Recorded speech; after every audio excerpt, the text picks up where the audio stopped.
Bueno, muy bienvenidos a todos a la última clase. Hoy me toca abrir la jornada a mí, en mi carácter de director de la Comisión de Riesgo Trabajo, junto con la doctora Mariela Pistaquia, en representación de la Asociación de Abogados del Fuero.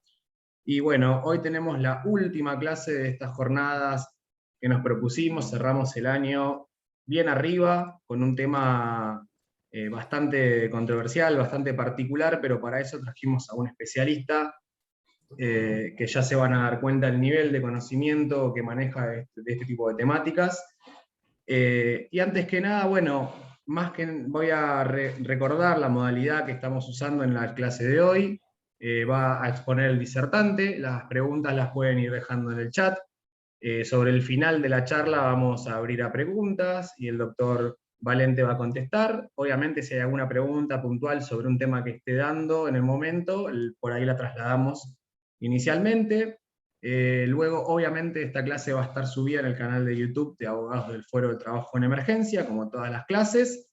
Así que bueno, la modalidad es la misma de siempre. Vamos a proceder a dar inicio a la clase de hoy, que es un tema más que importante. Hablábamos recién antes de habilitar con el disertante la importancia que tiene esta temática, porque por ahí para aquellos que hacen derecho colectivo, derecho de la seguridad social, están más familiarizados con esto que vamos a llamar derecho administrativo del trabajo, pero con la entrada en vigencia de la 27348, la instancia previa administrativa obligatoria, aquellos que hacemos solamente parte, digamos, individual de derecho del trabajo, nos vemos obligados a volver a estudiar, a capacitarnos en lo que es principios elementales de derecho administrativo, pero traspolados a la órbita del derecho del trabajo.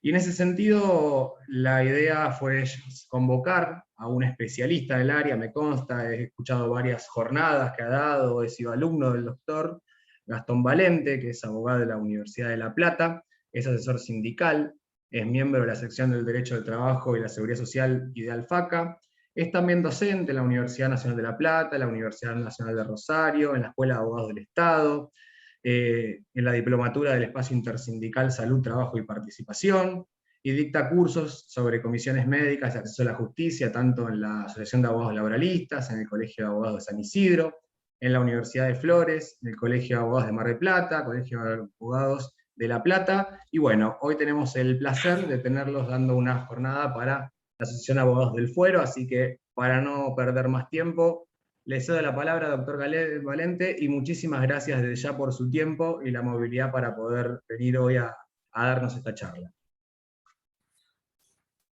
Hola, buenas tardes, ¿se escucha bien? Perfecto. Bueno, muchas gracias a la Asociación de Abogados del Fuero por la invitación, realmente, y gracias a ustedes por participar. Bueno, estamos hablando de que ya estamos a fin de año y ya recargados de actividades y a veces difícil hacernos una pausa para abordar estos temas que, bueno, a mi modo de ver son muy importantes a la hora de la suerte que corre nuestro sistema de riesgo de trabajo hacia futuro, ¿no? Con todas las reformas que tuvimos los últimos años y con los últimos fallos que se han dictado, fundamentalmente el de la Corte Suprema de Justicia de la Nación, el último caso Fogonza de septiembre de este año. Y bueno, cuando me invitaron a hablar, gracias a la doctora Clarisa de Arce, que ahí la veo, también leo frecuentemente sus instructivos escritos que publican en las revistas jurídicas. La verdad que yo siempre soy doblemente agradecido que me inviten, porque siempre escucho todas las actividades que hacen y me sirven mucho para mantenerme actualizado. Cuando pensábamos en cómo abordar este tema, yo ya había dado varias charlas de procedimiento administrativo y por ahí me parecía que estaba bueno parar un poco la pelota y mirar un poco, dar una visión más amplia de qué es lo que estamos discutiendo en el sistema de riesgo. Y por ahí es muy interesante el título de la charla de hoy, que es la administrativización, ¿no? Esto es, lo pensó Clarisa de Arce, no es mía la idea, pero es la administrativización, y me gustó ese nombre porque hace muchos años, hablando de otra temática, se hablaba de la laboralización del empleo público, cuando se le aplicaban los institutos del derecho de trabajo a la relación de empleo público, hace muchos años. Hubo una nota muy instructiva al respecto del doctor Horacio de la Fuente, ex juez de la Sala Sexta de la Cámara.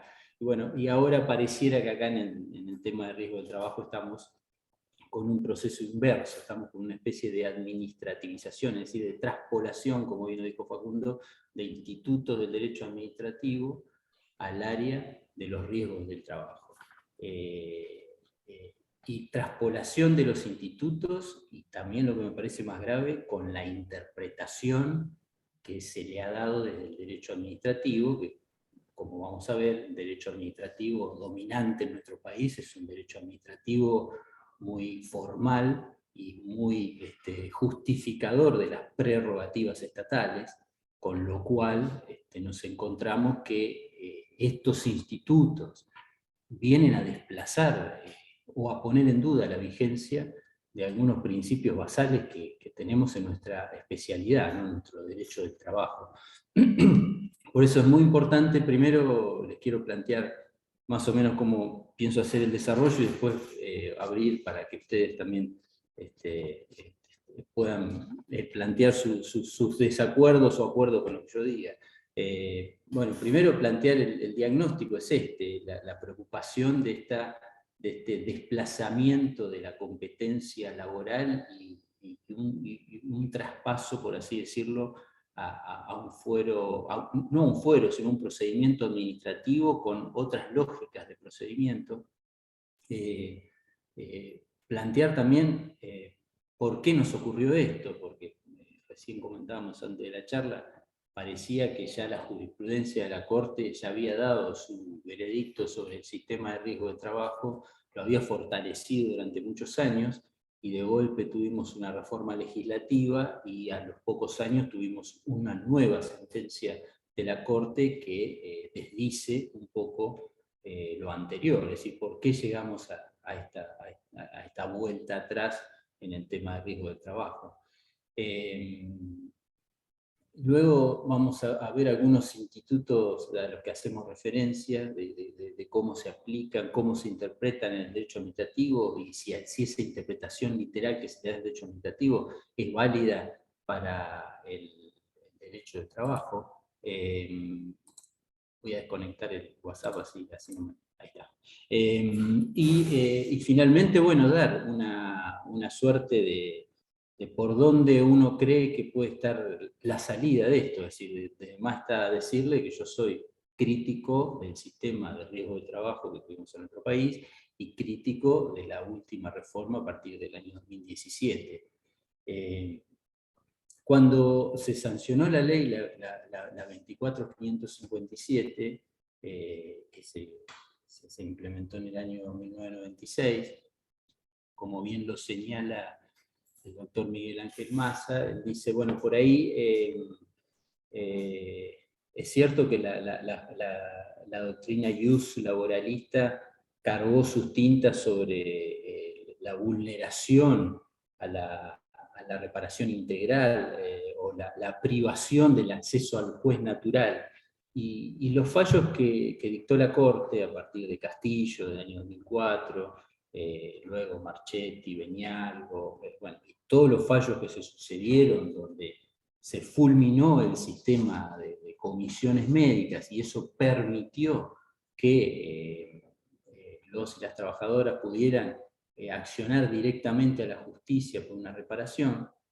Los argumentos, como dice Massa, los argumentos centrales no fueron atacando el ejercicio de facultades jurisdiccionales por parte del ente administrativo, sino que se cuestionó esta federalización del derecho común, ¿no? Recuerden que era trámite administrativo ante comisiones médicas con posibilidad de recurrir ante el juez federal en las provincias o ante la Cámara Federal de la Seguridad Social, de los dictámenes de Comisión Médica Central en la capital. La mayoría de los argumentos giraron en el sentido de que se federalizó una cuestión de derecho común. Es cierto que hubieron otros fallos de otras jurisdicciones, como por ejemplo el caso de la Suprema Corte de la provincia de Buenos Aires, que puso énfasis en el ejercicio de facultades jurisdiccionales por órganos de la administración. Es cierto eso, pero lo que debemos tomar nota también, estoy buscando el caso de Quiroga con Chicones Calcográfica, caso del 2013 incluso, un voto del doctor Gitter, pero lo cierto es que Castillo no había dado demasiada crítica al tema del ejercicio de facultades jurisdiccionales por parte de la administración. Esto permitió colarse la reforma del 2017 en el sentido de que si las provincias adherían a través de sus legislaturas provinciales y si se dejaba abierta la posibilidad de un recurso ante la justicia ordinaria, se cubría o se respetaba la jurisprudencia vigente en nuestro país de no vulnerar las jurisdicciones provinciales y de permitir el control judicial suficiente. Bueno, ahora bien, yo no estoy de acuerdo con esta interpretación de que la Corte no haya fulminado, que haya fulminado solo la cuestión federal en Castillo. Tal vez no fue lo suficientemente clara la Corte en el 2004, o no pensó que se iba a colar esto en el futuro por el instituto del ejercicio de facultades jurisdiccionales por parte de entes administrativos. Con lo cual, eso le permitió ahora a la Corte en Pogonza justificar esta reforma con el argumento de que la larga tradición legislativa en nuestro país, incluso con el tema de los riesgos de trabajo, siempre existió el ejercicio el trámite administrativo para el procesamiento de los accidentes y las enfermedades profesionales.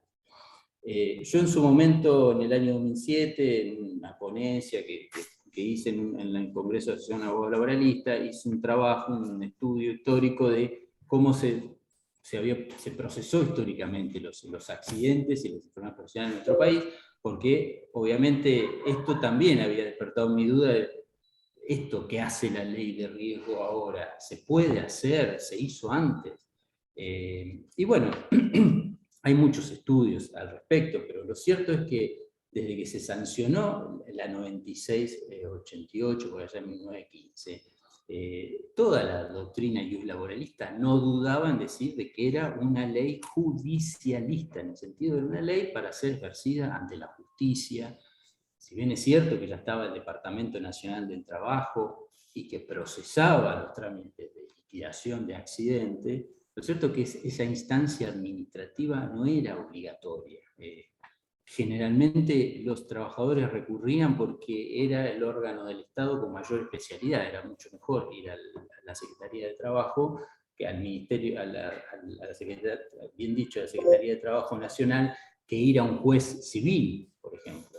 De hecho, la primera gran exigencia de la época fue la creación de un juez laboral especial para poder aplicar esta ley, porque los jueces civiles tenían otros criterios, no entendían esta norma especial que estaba reconociendo la responsabilidad objetiva en nuestro país con la teoría del riesgo profesional 60 años antes de lo que lo hizo más tarde el Código Civil en nuestro país, ¿no?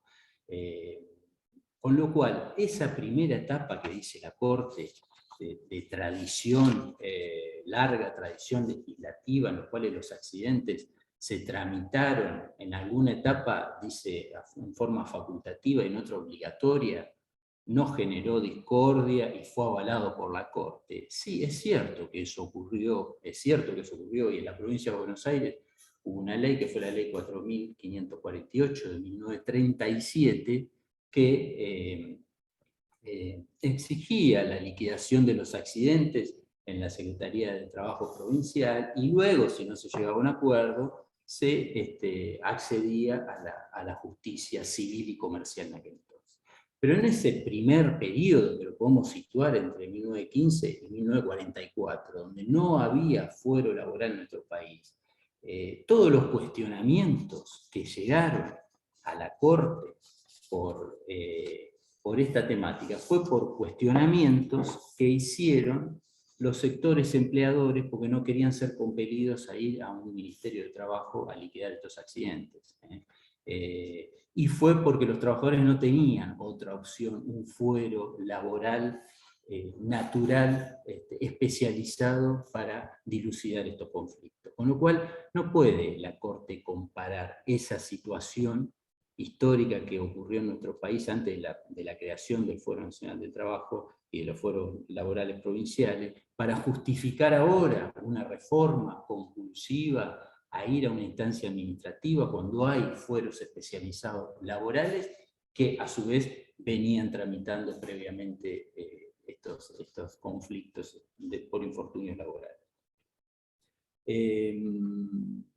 Todos los casos que cita la Corte en Pogonza, perdón que por ahí voy directamente a hablar de Pogonza y ya vamos a hablar del tema de los institutos administrativos, pero me parece puntual esto.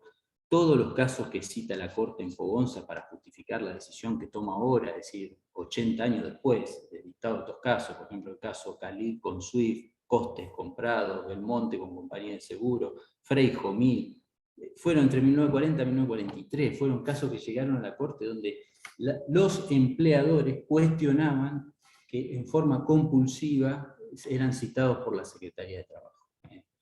Casos muy distintos a lo que ocurre ahora, donde la Corte deja sin acción a un trabajador accidentado. Y justamente el que llega a la Corte cuestionando esta no habilitación de la vía es un trabajador accidentado. Entonces, eso de hablar, citar fallos sin dar nombres ni situarnos en los hechos que generan estos fallos, me parece una práctica bastante criticable de los últimos años de nuestra Corte Suprema de Justicia.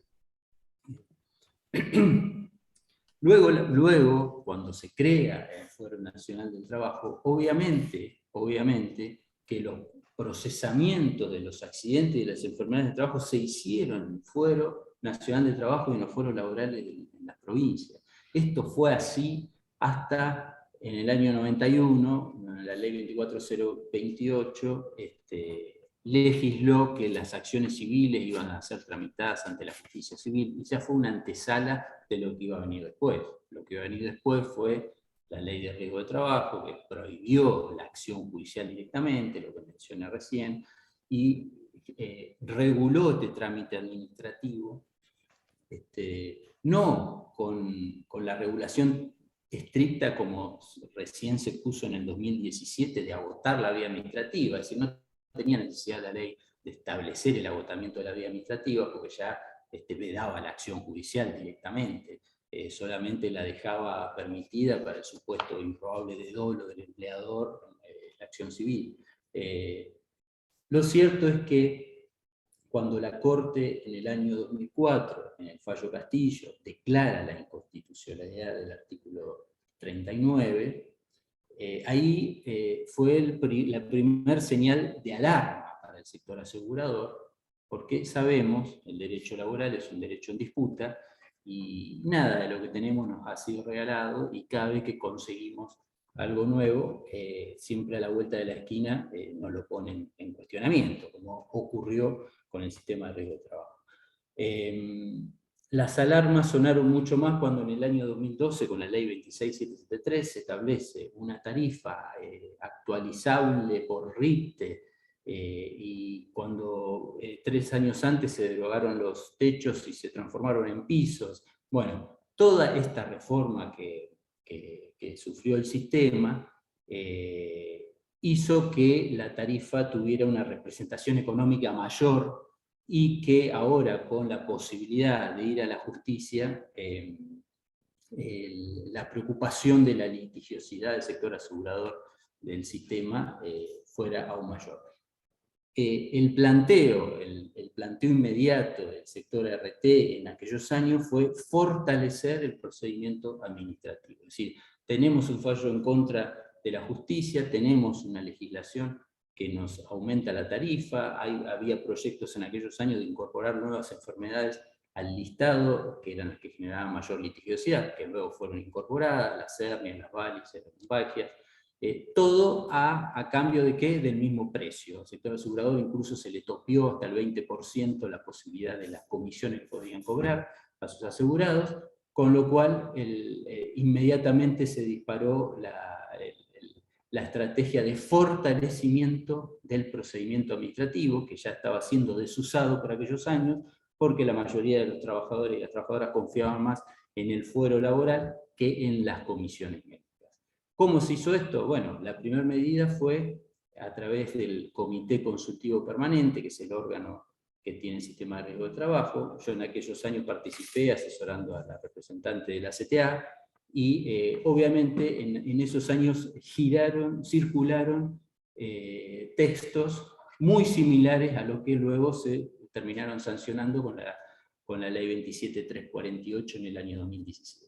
¿Qué era esto? Era tomar los fallos que habían criticado el procedimiento y ver cómo lo corregimos. Es decir, la reforma de incorporar el patrocinio letrado obligatorio, que se terminó haciendo por el decreto 1475 del 2015, establecer, bueno, el dictamen jurídico previo ya se había puesto con el decreto 1278 del año 2000, pero sí el secretario técnico letrado, que ya se incorporó por resolución más o menos por allá por el año 2011, bueno, fue fortalecer de alguna forma el procedimiento, un poco respondiendo a las críticas que había recibido de parte de la jurisprudencia.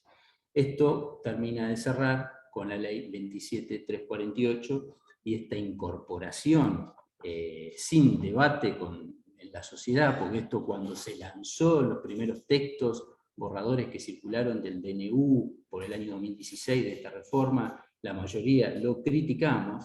Cuando tuvimos oportunidad de participar en los debates legislativos, yo me acuerdo que expuse en ese entonces de que se estaba incorporando institutos del derecho administrativo para que sean usados como prerrogativas por sociedades anónimas, que es lo que ahora está ocurriendo. Bueno, ¿cuáles son los institutos que incorporó la ley en el año 2017? Bueno, el primero y el más importante y el que más restricción genera al ingreso del procesamiento es el agotamiento de la vía administrativa, ¿no? Cuando el artículo 1 de la 27348 dice que la instancia administrativa previa de carácter obligatorio y excluyente de toda otra intervención, nosotros ya los que veníamos litigando en el fuero ya habíamos visto que algunos letrados de algunas aseguradoras nos planteaban a veces en sus contestaciones de demanda, no sé si recuerda algún colega por ahí, alguna excepción de falta de agotamiento de la instancia administrativa. Esto lo decían, me acuerdo, ya por el año 2012, entonces decimos, ¿qué instancia administrativa? Si acá hay una inconstitucionalidad declarada de la ley de riesgo, yo tengo la acción, voy, no tengo que agotar una instancia. Es decir, la instancia en todo caso es facultativa, pero no es obligatoria.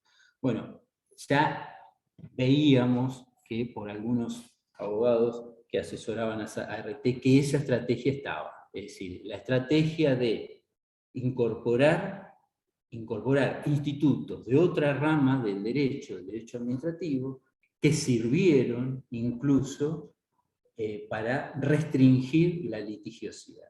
Porque el agotamiento de la vía administrativa, que es un instituto que es un instituto que viene del derecho español del siglo XIX, se llamaba de justicia retenida, es decir, la administración no se podía demandar al Estado o por la responsabilidad de algún funcionario sin antes no darle oportunidad al Estado a que subsanara el error o evitara el litigio en definitiva.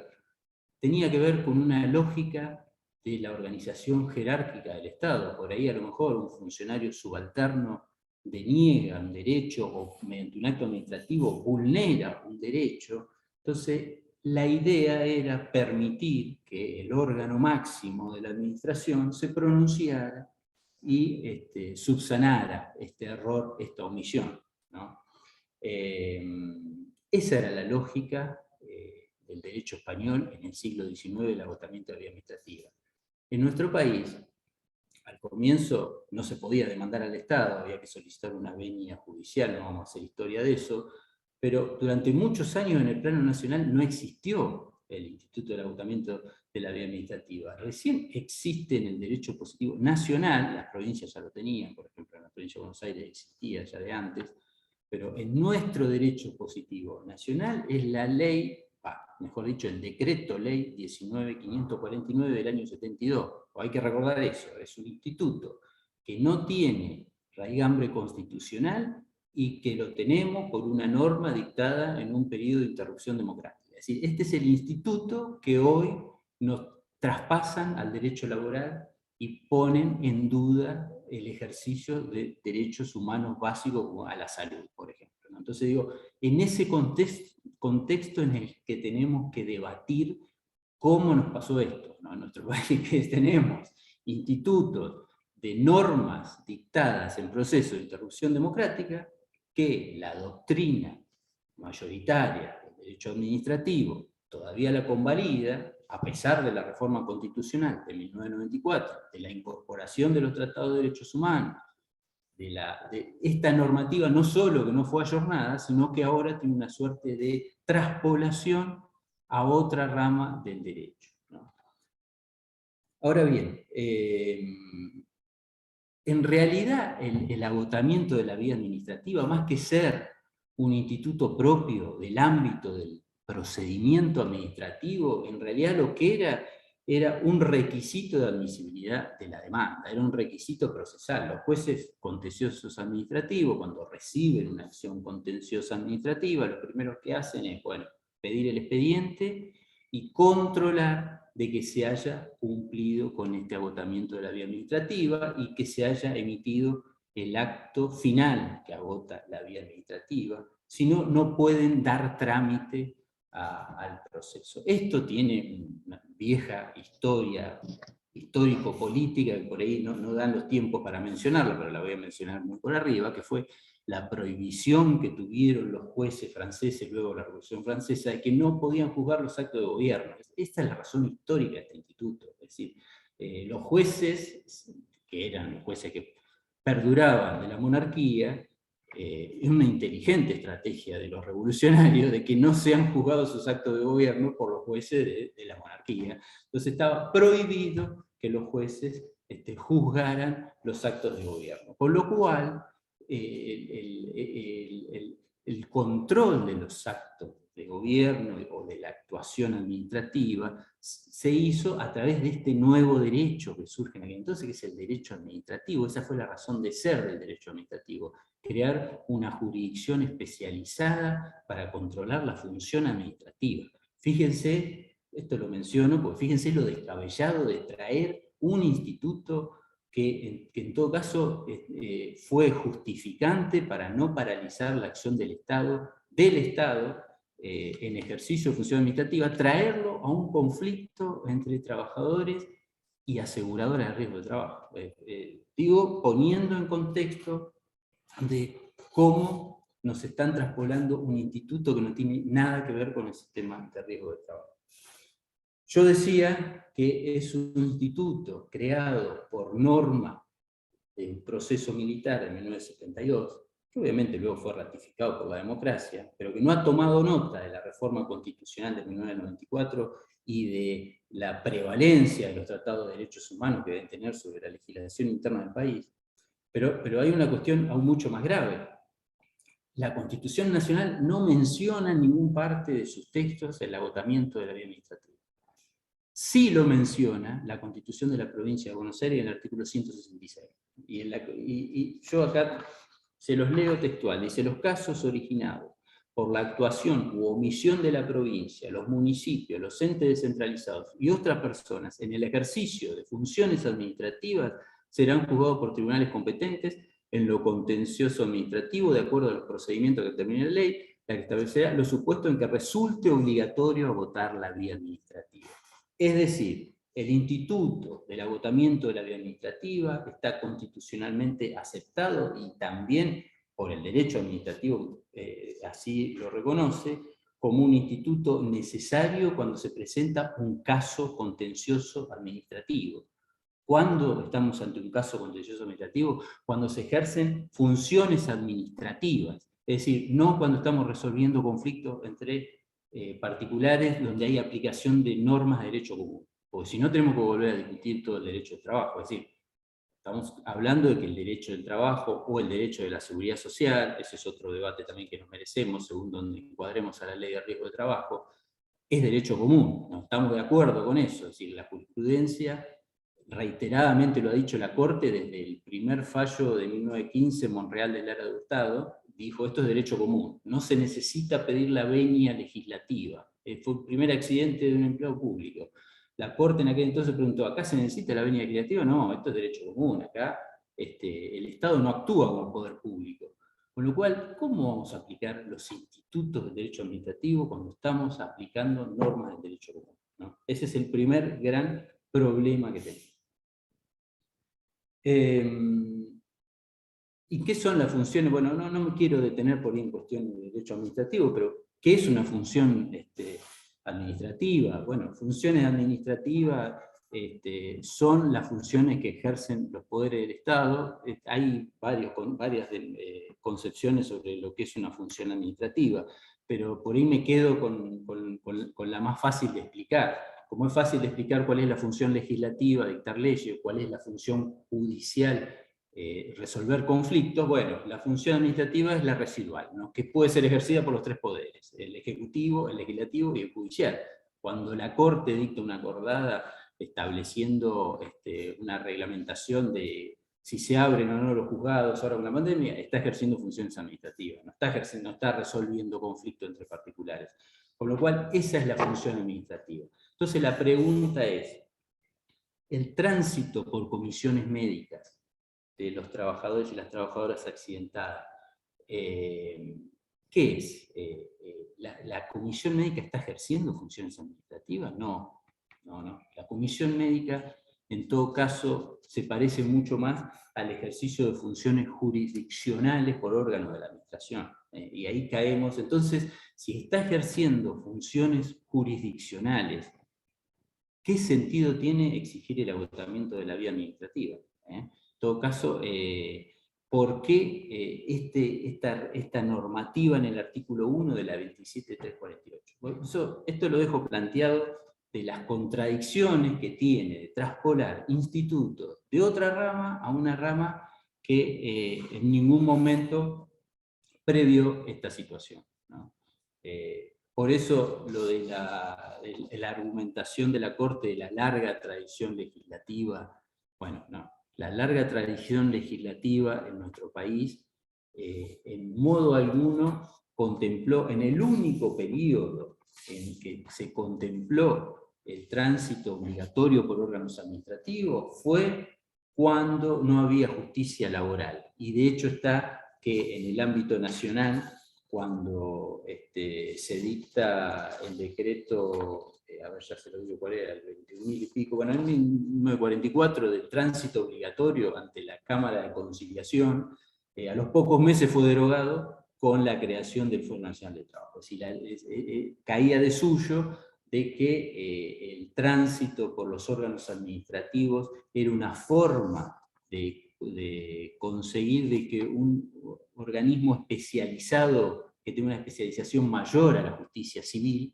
sea la que tenía que resolver. Pero no tiene ninguna razón que invoquemos esos fallos de hace 60 años, ahora en el caso Pogons. Sigo avanzando.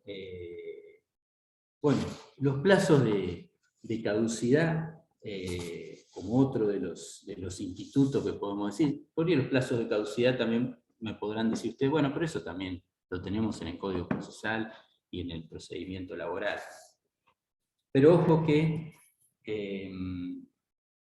con la regulación que se hizo en el sistema de riesgo del trabajo, y esta confusión que también hay entre caducidad y prescripción, ¿no?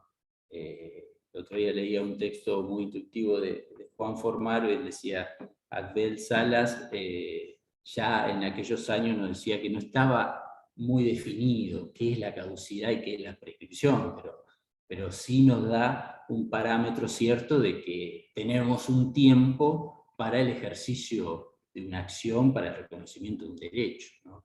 Y esto de regular la ley un plazo de caducidad absolutamente escueto, digo, por el plazo recursivo que tenemos, incluso establecido por norma reglamentaria, ¿no? La del artículo 16 de la resolución 298, 15 días hábiles. Ni siquiera ese plazo es igual al que hay en el ámbito del derecho administrativo. Digo, si nos van a traspasar todos los institutos, bueno, traspásenlos todos. También el plazo más extenso que hay en el derecho administrativo, 90 días hábiles judiciales. Por eso digo, no escapa ninguna duda de que el criterio del legislador fue establecer un procedimiento que sea un escollo para el trabajador. Y el problema aquí del plazo de caducidad no es tanto el plazo en sí, sino lo que se pierde cuando no se ejerce. Es decir, si uno deja de ejercer ese derecho en el plazo establecido, se pierde definitivamente el derecho. Y estamos hablando de derechos irrenunciables, prestaciones irrenunciables, como lo dice la propia ley. Con lo cual, ¿cómo puede ser que un plazo reglamentario establecido por una resolución de la Superintendencia de Riesgo de Trabajo, que contradice los plazos de prescripción de la ley de fondo, pueda tener esta prevalencia? Voy picoteando por algún instituto porque me interesa darle luego espacio a ustedes. Algunas cuestiones puntuales que quiero remarcarle por ahí, porque en esta relación conflictiva que hay entre el derecho administrativo y el derecho del trabajo con esto, por ahí una pregunta que siempre surge, bueno, pero ¿es aplicable la ley de procedimiento administrativo o nosotros ya tenemos regulada una norma, digamos, un procedimiento por resolución de la SRT, y el derecho del trabajo es una materia autónoma, tiene principios propios? ¿Podemos aplicar el decreto ley 19.549? Bueno, la verdad que si leemos la Ley Nacional de Procedimiento Administrativo, bueno, dice claramente que se aplica a todos los procedimientos administrativos que sean en la administración central y a los entes descentralizados, ¿no? Luego, los decretos reglamentarios establecen que cuando haya una regulación especial, debe primar esa regulación especial. Pero nada impide que en forma supletoria o analógica, cuando no hay una regulación especial, no podamos invocar su aplicación. De hecho, hasta la propia Superintendencia de Riesgo lo hace. No sé si ustedes ven que entran a ver un expediente digital y les dicen, bueno, ha tomado vista en los términos de la Ley Nacional de Procedimiento Administrativo. Claro, pues, el legislador del 2017 de la Ley de Riesgo se olvidó de regular la vista. Bueno, entonces, ¿cómo regulamos eso? ¿Cómo se regula el llevado de un expediente administrativo? Bueno, hay un sinfín de cuestiones que no están reguladas en la norma especial de riesgo de trabajo y que la ley especial de la Ley Nacional de Procedimiento Administrativo y su decreto reglamentario tienen aplicación supletoria. Ahora bien, esa aplicación supletoria, cuando contradice uno de los principios fundantes de nuestra disciplina, cuando decimos tenemos un plazo de prescripción más amplio, los silencios del trabajador no pueden ser interpretados como renuncia de derecho, las caducidades en la norma laboral lo dice la ley de contrato de trabajo, solo son las caducidades reguladas, no se pueden presumir otras caducidades, ¿no? Todos esos institutos de años que tenemos regulados e interpretados en el derecho del trabajo no pueden ser dejados de lado por una aplicación supletoria de una ley nacional de procedimiento administrativo. Con lo cual, yo creo que sí es aplicable en tanto y en cuanto no contradiga los principios o los institutos que ya tenemos regulados en el derecho del trabajo. Por ejemplo, se puede invocar para aplicar el plazo de gracia. Famosa pregunta, ¿las dos primeras rigen el derecho administrativo? Bueno, sí, están en el artículo 25 del decreto 1883/91. Digo, porque a veces se te pasa el plazo, bueno, están reguladas en el decreto 1883/91. El tema de las intimaciones, es muy habitual ver, la superintendencia te intima con el plazo de un día. No sé dónde sacan ese plazo, digo yo, porque no está regulado en la norma especial de riesgo de trabajo. Si vamos a la Ley Nacional de Procedimiento Administrativo, el artículo 1, E.4, dice: cuando no se hubiera establecido un plazo especial para la realización de trámites, notificaciones, citaciones, cumplimiento de intimaciones, emplazamiento, contestación de traslado, vista, informes, aquel será de 10 días. Lo dice la ley de procedimiento administrativo. Digo porque se archivan muchos expedientes, porque por ahí te faltó, no sé, el DNI, la credencial, documentación que es muy importante, pero que si no se contesta en el plazo de un día, archívese. Es decir, todos los principios laborales y la irrenunciabilidad de los derechos tirados a la basura en un día. Entonces, me parece que aquí habría que hacer también un esfuerzo para que los funcionarios de la Superintendencia de Riesgo de Trabajo también se formen en estas normativas que tenemos vigentes de derecho administrativo.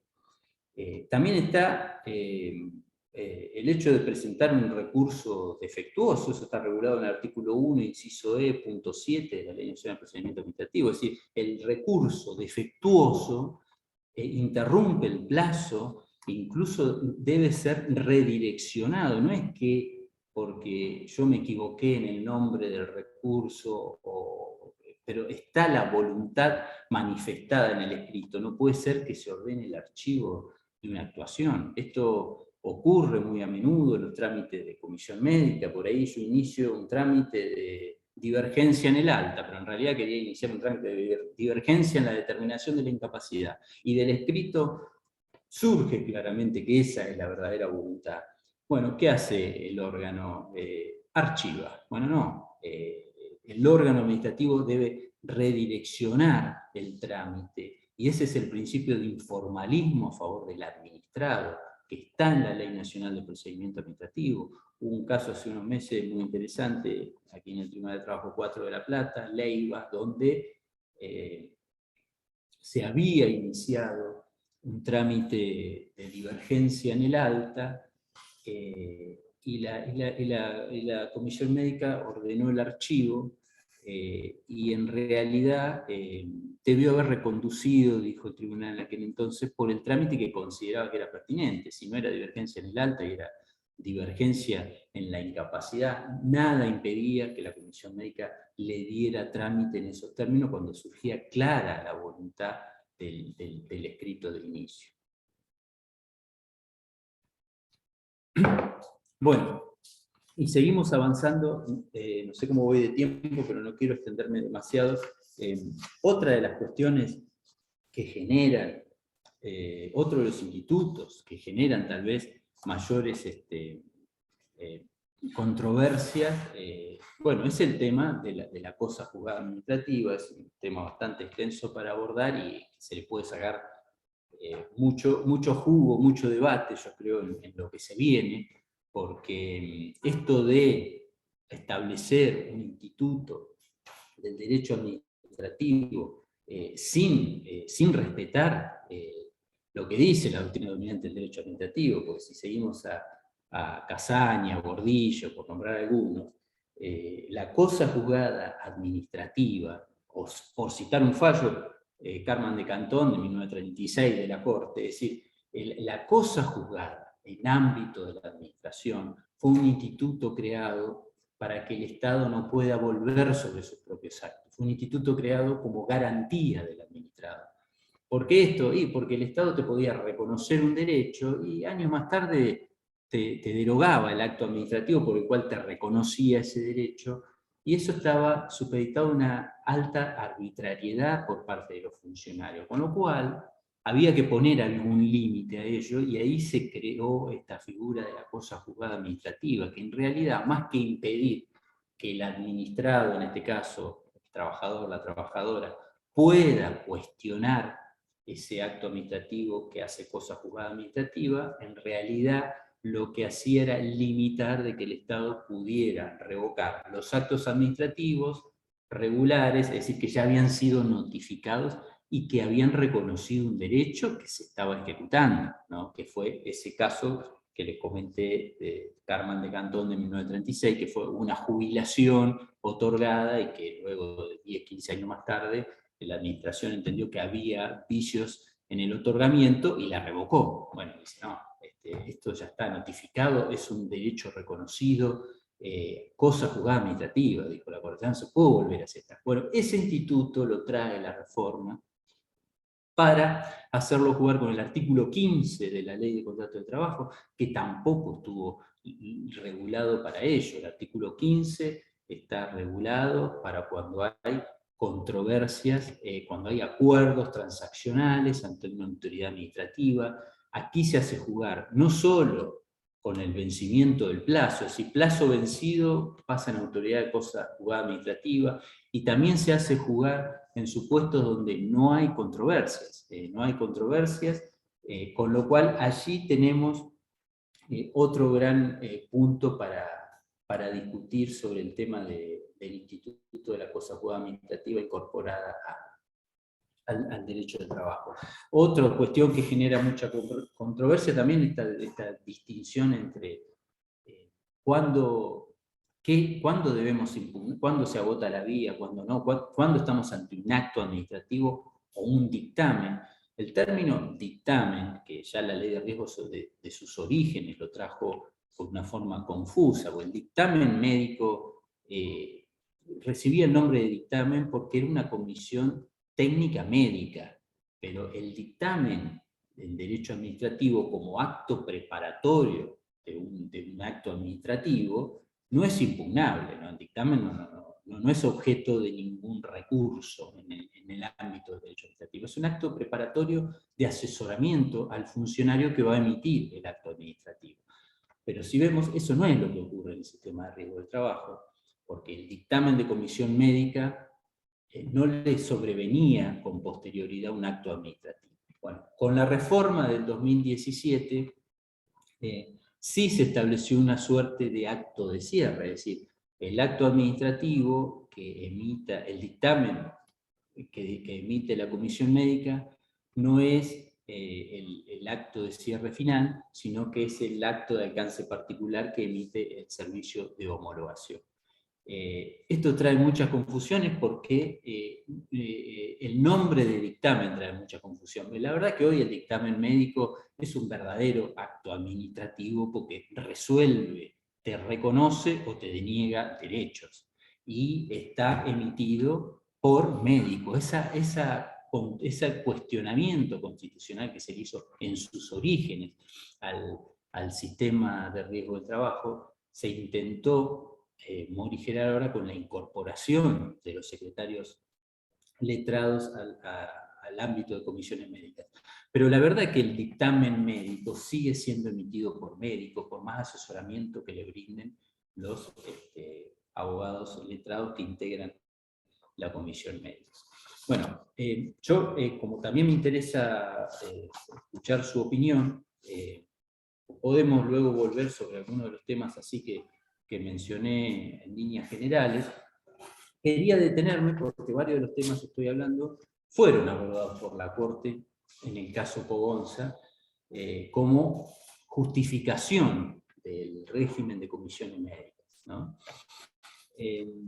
Ya un poco hablé sobre la larga tradición legislativa que dijo la Corte y aclaré de que en periodo previo a la existencia de un foro laboral, es cierto que existió una actuación administrativa, en algunos casos facultativa, en algunos casos compulsiva, pero la razón de ser era que no había un foro laboral a donde recurrir para resolver estas controversias. Pero ahora, hay otro aspecto que la Corte resalta en Pogonza que dice, en la actualidad hay otras regulaciones que también establecen esto, como diciendo, bueno, ¿por qué tanto escándalo en la ley de riesgo? Si hay otras regulaciones que esto ya lo tienen y ya fue convalidado. Y menciona allí la cuestión de la ley de electricidad, gas natural, y ahí se meten los casos que bien conocemos, de esa línea de tiempo que arranca en Fernández Arias contra Poggio, el caso de 1960, y que luego por muchos años la Corte no volvió sobre analizar el tema de las facultades jurisdiccionales en órganos de la administración, y lo retomó por allá en la década de los 90 en el caso Litoral Gas, ¿no? ¿Bien? Y luego lo volvió a retomar con otra composición en Ángel Estrada. Y ahora vuelve con Pons.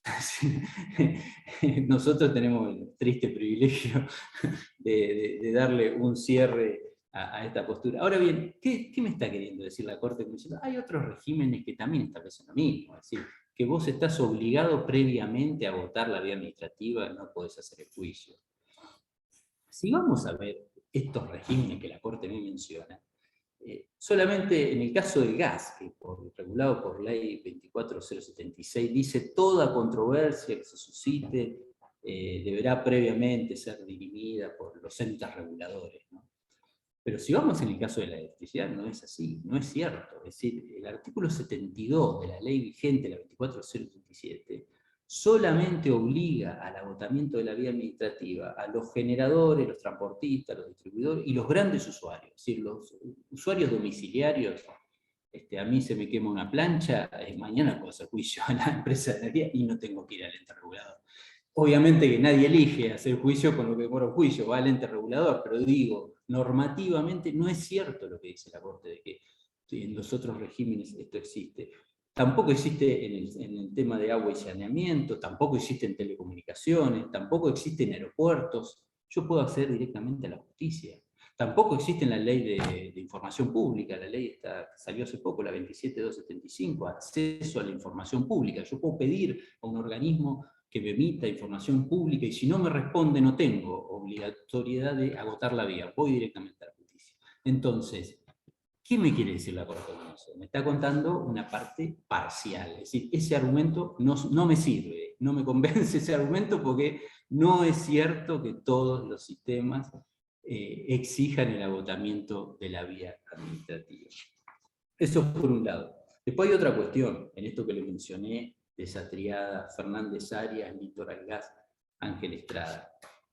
Porque la Corte tiene mucho cuidado en argumentar de que se están cumpliendo todos los requisitos de que la propia Corte dio años antes, que es el control judicial suficiente, que es que los organismos hayan sido creados por ley, que es la imparcialidad o independencia del órgano, o que el objetivo sea razonable. Bueno, son todos argumentos que vienen del derecho administrativo. El derecho administrativo es un derecho muy formalista, que presta mucha atención a la forma, por eso de que sea creado por ley, que el argumento sea razonable. También son conceptos de cuando algo es razonable para alguien, es muy irrazonable para otro. Es decir, son muy vagos esos conceptos que fueron delineados. Pero sin perjuicio de eso, la Corte me dice, como argumento, además las comisiones médicas están dentro de una entidad autárquica, cuentan con suficiente capacidad técnica los integrantes. Después dice, los profesionales médicos que lo integran son elegidos por concurso público, los secretarios técnicos letrados no pueden ser, solo pueden ser desvinculados con fundamento de una causa grave. La Corte me está llevando al terreno de decir, bueno, este es un órgano imparcial, independiente, no forma parte de la administración central, está en un órgano autárquico. Bueno, la verdad es que, como todos sabemos, los que hemos transitado la Superintendencia de Riesgo de Trabajo, primero, lo que no dice acá la Corte, todos los entes autárquicos tienen un recurso de alzada ante el presidente de la Nación, así que esa imparcialidad, porque esté dentro de un ente autárquico, no es tal. Es decir, hoy nadie la usa, nadie plantea un recurso de alzada para ir ante Presidencia de la Nación por una resolución que emite el Superintendente de Riesgo de Trabajo, pero está regulada en el artículo 94 del decreto 1759 del 72, todavía está vigente. Así que sea un ente, de hecho se puede recurrir hasta las resoluciones de las universidades nacionales que tienen autonomía, eso lo sabemos, ¿no? Es decir, por más que sea un ente autárquico, no hay una independencia absoluta del Poder Ejecutivo. Así que ese argumento tampoco me sirve. La otra, la Superintendencia de Riesgo del Trabajo, sabemos cómo son los mecanismos de designación, estos están regulados en el artículo 38 de la Ley de Riesgo, el inciso primero. Para el Superintendente de Riesgo de Trabajo no establece ningún requisito, solo establece como requisito un mecanismo de selección. No hay un plazo por el nombramiento, con lo cual el presidente mañana se levanta y cambia el Superintendente de Riesgo de Trabajo. En los otros entes reguladores existen normas mucho más estrictas. Estos fallos que me nombra la Corte, Litoral Gas, referencia al Enargas, o Ángel Estrada, en referencia al ENRE, bueno, en estos entes, por ejemplo, el Poder Ejecutivo en el ENRE se debe nombrar al presidente con acuerdo del Senado. Tiene un mandato de duración 5 años. No puede ser removido sino por causas graves. En el ENACOM, que es el ente regulador de las telecomunicaciones, pasa lo mismo. Los miembros del directorio son nombrados con acuerdo de una comisión del Senado. Bueno, acá no pasa nada de eso en el sistema de riesgo de trabajo. Acá el Poder Ejecutivo puede nombrar al superintendente que quiera y cuando lo quiera. Entonces acá no hay ningún mecanismo de garantizar esa independencia que me dice. Y si vamos a los integrantes de las comisiones médicas, sabemos que están todos sometidos a la regulación por la ley de contrato de trabajo cuando no están contratados con contrato de vocación de servicio. Con lo cual, que me diga la Corte de que no pueden ser removidos por causas graves, no me dice nada, porque sabemos que el personal que está contratado en los términos de la ley de contrato de trabajo no tiene estabilidad y puede ser removido en todo momento, ¿no? Así que estos argumentos que me da la Corte para demostrarme que hay imparcialidad e independencia del órgano decisor, no tiene ningún sustento normativo. Es más, en el fallo Litoral Gas del año 97, la propia Corte dijo, el Enargas, dijo la Corte, no puede ser considerado tribunal administrativo por los mecanismos de designación y de duración del mandato que tienen los funcionarios del órgano. Lo dijo la propia Corte. Es decir, lean el fallo Litoral Gas. Para la Corte misma del año 97, estamos viendo que no es una Corte cuyos miembros nos merezca demasiada prestigio. Esa Corte de los años 97 dijo el Enargas no puede ser considerado un tribunal administrativo porque sus miembros no tienen la suficiente independencia para ser considerado como tal. Me estoy yendo con el tiempo, pero quería mencionarle algunos puntos más. Vos me decís, Facundo, cómo va. Estás perfecto, son las 6:05, así que estás más que bien, Gastón. Tranquilo, seguí. Sigo con los argumentos que dio la Corte Pogonza. Además, dice la Corte, el sistema incorpora resguardos del debido proceso, ¿no? Con el patrocinio del letrado gratuito y obligatorio y los honorarios a cargo de la RT. Eso pareciera que son los resguardos del debido proceso para la Corte. Lo que olvida aquí la Corte es que un fallo por ella misma dictada en el año 2004, un fallo que se llamó Astorga-Brach, no es muy conocido, pero los especialistas de derecho administrativo siempre lo citan, fue el fallo de nuestro ordenamiento jurídico que interpretó, por así decirlo, por primera vez, de que la garantía de la tutela, del debido proceso, debía ser respetado en el ámbito del derecho administrativo. Esto es lo que se llamó la tutela administrativa efectiva. Y eso que está también legislado en la Constitución de la Provincia de Buenos Aires, en el artículo 15, que habla de tutela administrativa y judicial efectiva, hace referencia a que las garantías del debido proceso deben ser respetadas en instancia administrativa. ¿Por qué decimos esto? Porque durante muchos años en el derecho administrativo, y por ahí fue fruto también de una doctrina creada en periodo de interrupción democrática, se creó lo que se llamó la teoría de la subsanación. Y ojo con esto, porque esto yo lo veo deslizado en Pogonza y también se ve en Burgui, que fue el otro fallo de la Cámara que justificó a las comisiones médicas. ¿Qué quiere decir la doctrina de subsanación? La doctrina de subsanación quiere decir, no importa cuán violación haya sufrido en el trámite administrativo, si esto después puede ser subsanado en instancia judicial. Bueno, esto es terrible jurídicamente, no puede tener defensa jurídica hoy en día. Esto es ir en contra de la teoría del fruto del árbol prohibido. Es decir, no importa si yo en instancia administrativa no te di oportunidad del derecho de defensa, vos no ofreciste pruebas, no importa, vos vas a poder acceder a la justicia y vas a poder subsanar todo. Bueno, en líneas generales pareciera, y esto en Burgui así lo expresó el dictamen del ex fiscal Eduardo Álvarez, en que, bueno, si de última la instancia administrativa no convence, cuando se vence el plazo, podés acceder a una acción judicial plena, un control judicial suficiente. Ojo con eso, porque en realidad la doctrina de la Corte Interamericana de Derechos Humanos y la jurisprudencia de nuestra Corte desde Astorga Brache en 2004 nos dice todo lo contrario. O sea, acá se debe respetar el debido proceso en instancia administrativa, que para la Ley de Procedimientos Administrativos, la instancia administrativa, y estoy hablando de una ley del año 72, no le estoy contando nada novedoso, pero el debido proceso adjetivo es el derecho a ser oído, el derecho a ofrecer prueba y el derecho a obtener una decisión fundada. Esos son los grandes pilares del derecho, del debido proceso objetivo. Entonces yo me pregunto, ¿se respeta el derecho a ser oído en un procedimiento que, por ejemplo, es iniciado? Bueno, ahora cambió un poco con la resolución 20/21, pero es decir, ¿se acuerdan que luego del alta la RT podía iniciar el procedimiento y el trabajador le llevaba la primera noticia del inicio con la citación a ser revisado?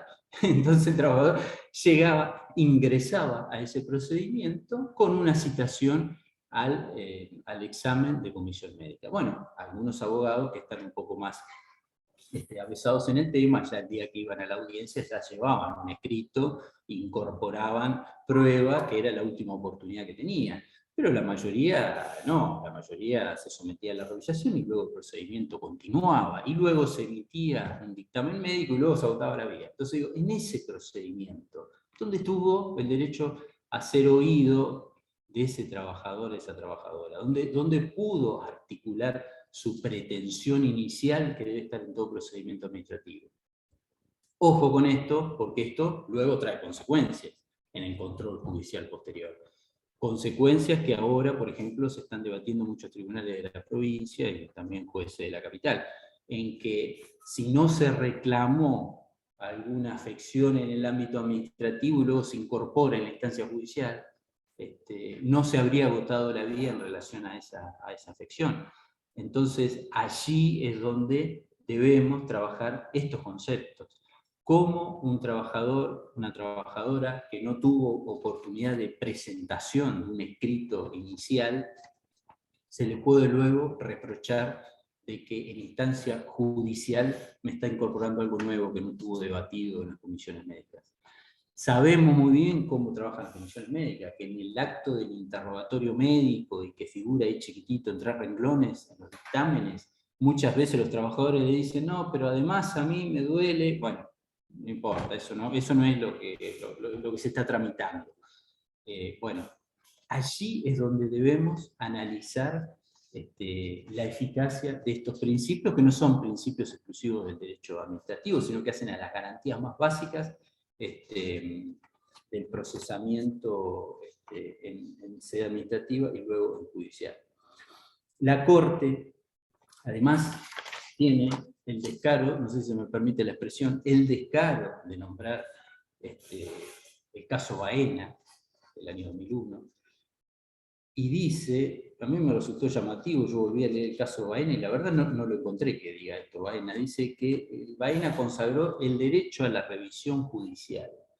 Baena no consagró el derecho a la revisión judicial, Baena lo que reconoció el derecho al acceso a la justicia, no a la revisión judicial. Es decir, el caso Baena, lo recordamos, el caso Baena era 270 trabajadores del Estado que habían sido cesanteados por participar en una huelga. Bueno, fue uno de los primeros casos resonantes que tocó temas del derecho laboral.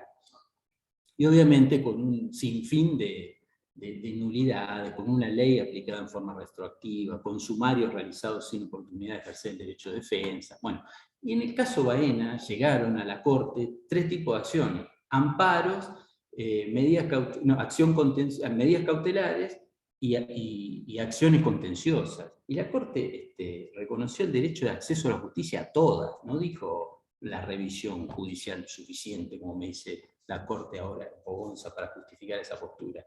Lo que hizo la Corte en Baena es reconocer las garantías del 8.1, 8.2 y 25 de la Convención Americana, que es el acceso, es decir, las garantías judiciales que reconoce la Convención Americana son aplicables también al procedimiento administrativo, porque la Convención Americana las nombra como garantías judiciales, el derecho a ser oído, bueno, son aplicables al procedimiento administrativo.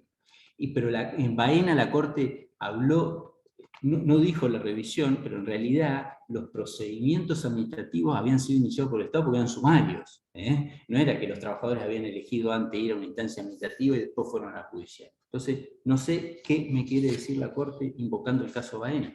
Además, que no dice nada de que nuestro país ha sido condenado hace un año, en el caso de Poltore, justamente por no producir una resolución en un plazo razonable, y en donde claramente la Corte Interamericana me está diciendo que es comprensivo del derecho a trabajar en condiciones dignas, equitativas y satisfactorias, el derecho al acceso a un tribunal que me lo garantice, ¿no? Es decir, ni siquiera habla la Corte de la revisión judicial suficiente. Es decir, es muy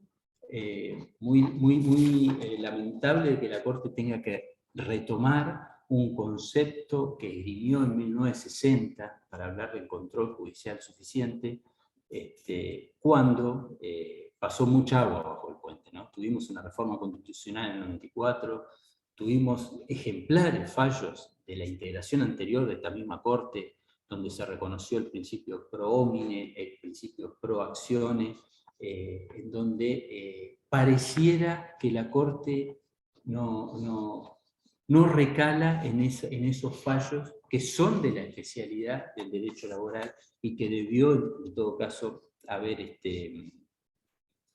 considerado a la hora de resolver esta cuestión.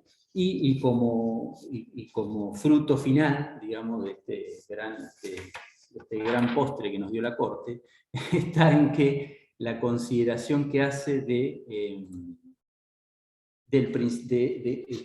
si se vulnera, primero dice que no se vulnera el principio de progresividad, que no es regresivo esto, porque esto ya estaba en la ley 24.557, eso me parece mucho más gracioso aún, porque la verdad que justificar esta reforma por una ley dictada con anterioridad, que fue declarada inconstitucional varias veces por la misma Corte, diciendo no es regresivo porque ya estaba, me parece absolutamente pobre como argumentación. Pero lo que me parece más grave es el final del fallo Pogonza, que no le hemos dedicado mucho, que es cuando retoma el concepto tradicional de la igualdad. Dice, acá no se vulnera este derecho para cuestiones no laborales, porque el planteo era, bueno, si en otro tipo de acciones cualquier persona tiene el derecho de acceder a la justicia, acá se está violando el derecho de los y las trabajadoras del acceso a la justicia. Y la Corte retoma el concepto clásico de la igualdad del siglo XIX, de la igualdad entre iguales, ¿no? Es decir, ¿qué es esto? Comparemos a trabajadores con trabajadores. Los que no son trabajadores tienen otro tipo de derechos. Me parece sumamente grave esa argumentación final que hace la Corte, y que en realidad dice incluso, me acordaba yo, una de las máximas se le atribuyen a Aristóteles, que decía que la justicia consiste en tratar igual a los iguales y desigual a los desiguales. Es decir, la razón de ser del derecho laboral fue justamente esto, que ese principio de igualdad formal del derecho común, del Código Civil, no daba respuesta a los y las trabajadoras. Bueno, esto es lo que reflota ahora la Corte en Pogonza, diciendo, bueno, no lo voy a comparar con otros con otros sujetos de derecho porque no son las mismas condiciones. Me parece sumamente grave. Ahora, bueno, ¿qué hacer ahora en esta situación donde tuvimos un vaciamiento del fuero de trabajo? Es decir, claramente el fuero laboral fue corrido a un papel de revisor, nada más, en todo caso para subsanar omisiones que se incurran en las comisiones médicas.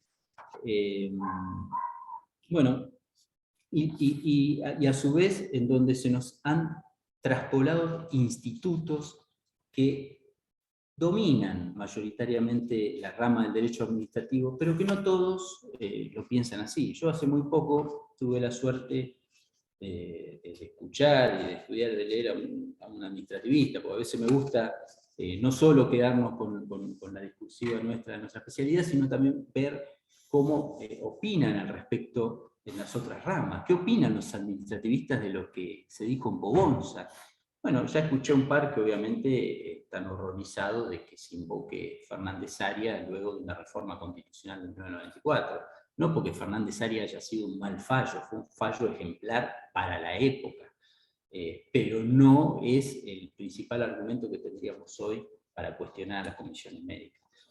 Y yo les nombraba recién que tuve la oportunidad de escuchar a un profesor de Derecho Administrativo, el doctor Patricio San Martino, no sé si lo conocen, la verdad que es una persona muy formal en Derecho Administrativo, profesor de grado y posgrado en varias universidades, y él decía que este derecho administrativo del cual a nosotros nos están traspolando estos institutos, es el derecho de los satisfechos. Me encantó esa definición, porque me hizo acordar a una definición que tenía Alfredo Palazzo hace muchos años con respecto al Código Civil. Decía, el Código Civil es el código de los propietarios. ¿Qué papel cumple allí el trabajador, ¿no? Que no tiene propiedad?